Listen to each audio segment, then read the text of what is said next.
Evangelho de Marcos, capítulo 9, de 30 a 37. Tendo partido dali, atravessaram a Galiléia, e Jesus não queria que se soubesse. Ia instruindo os seus discípulos e dizia-lhes: O Filho do Homem vai ser entregue às mãos dos homens, e lhe darão a morte, e ressuscitará ao terceiro dia depois da sua morte. Mas eles não compreendiam essas palavras e temiam interrogá-lo. Nisto chegaram a Cafarnaum. Quando estavam em casa, Jesus perguntou-lhes: De que vinheis vós discutindo pelo caminho? Eles, porém, calaram-se, porque no caminho tinham discutido entre si qual deles era o maior. Então, sentando-se, chamou os 12 e disse-lhes: Se alguém quer ser o primeiro, será o último de todos e o servo de todos.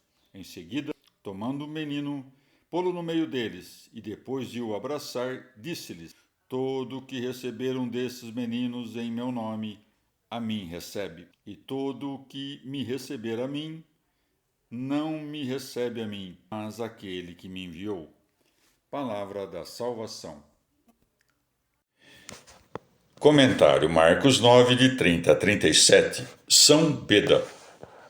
Ele sempre mescla coisas propícias com coisas tristes, para que, quando estas vierem, não aterrorizem os apóstolos, mas que estes as suportem com as almas preparadas. Esta ignorância dos discípulos não brotava tanto de inteligências lentas quanto do amor que tinham pelo Salvador, pois eles, sendo ainda carnais e desconhecedores do mistério da cruz, não podiam crer que morreria aquele que haviam reconhecido ser o Filho de Deus. E uma vez que se haviam habituado a ouvi-lo falar muitas vezes, de modo figurado, e apavorando-se com a chegada de sua morte, queriam que, mesmo naquilo que ele falava de modo claro sobre sua entrega e morte, se desse a entender algo em sentido figurado. Segue-se. Nisto chegaram a Cafarnaum. Parece, no entanto, que levantou-se entre os discípulos uma discussão sobre a primazia, porque tinham visto Pedro, Tiago e João sendo conduzidos em separado ao monte, e que algo secreto lhes havia sido confiado. Mas, segundo Mateus, também foram prometidas a Pedro as chaves do reino dos céus. Vendo, contudo, os pensamentos dos discípulos, o Senhor cuida de sanar o desejo de glória pela humildade e adverte-os, com uma simples ordem de humildade, de que não se deve buscar a primazia, razão pela qual se segue.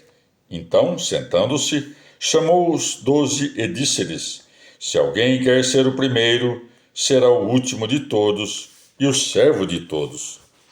Nisto, ele mostra-o simplesmente que os pobres de Cristo devem, em sua honra, ser recebidos por aqueles que querem ser maiores, ou os persuade a serem pequenos na malícia, de modo a conservar a simplicidade sem a arrogância, a caridade sem a inveja e a devoção sem a cólera. Ao abraçar o menino, deu a entender que os humildes são dignos de seu abraço e de seu amor. Acrescentou, no entanto, em meu nome, para que eles persigam em nome de Cristo, pela diligência da razão, a forma da virtude que o menino observa, tendo a natureza como guia.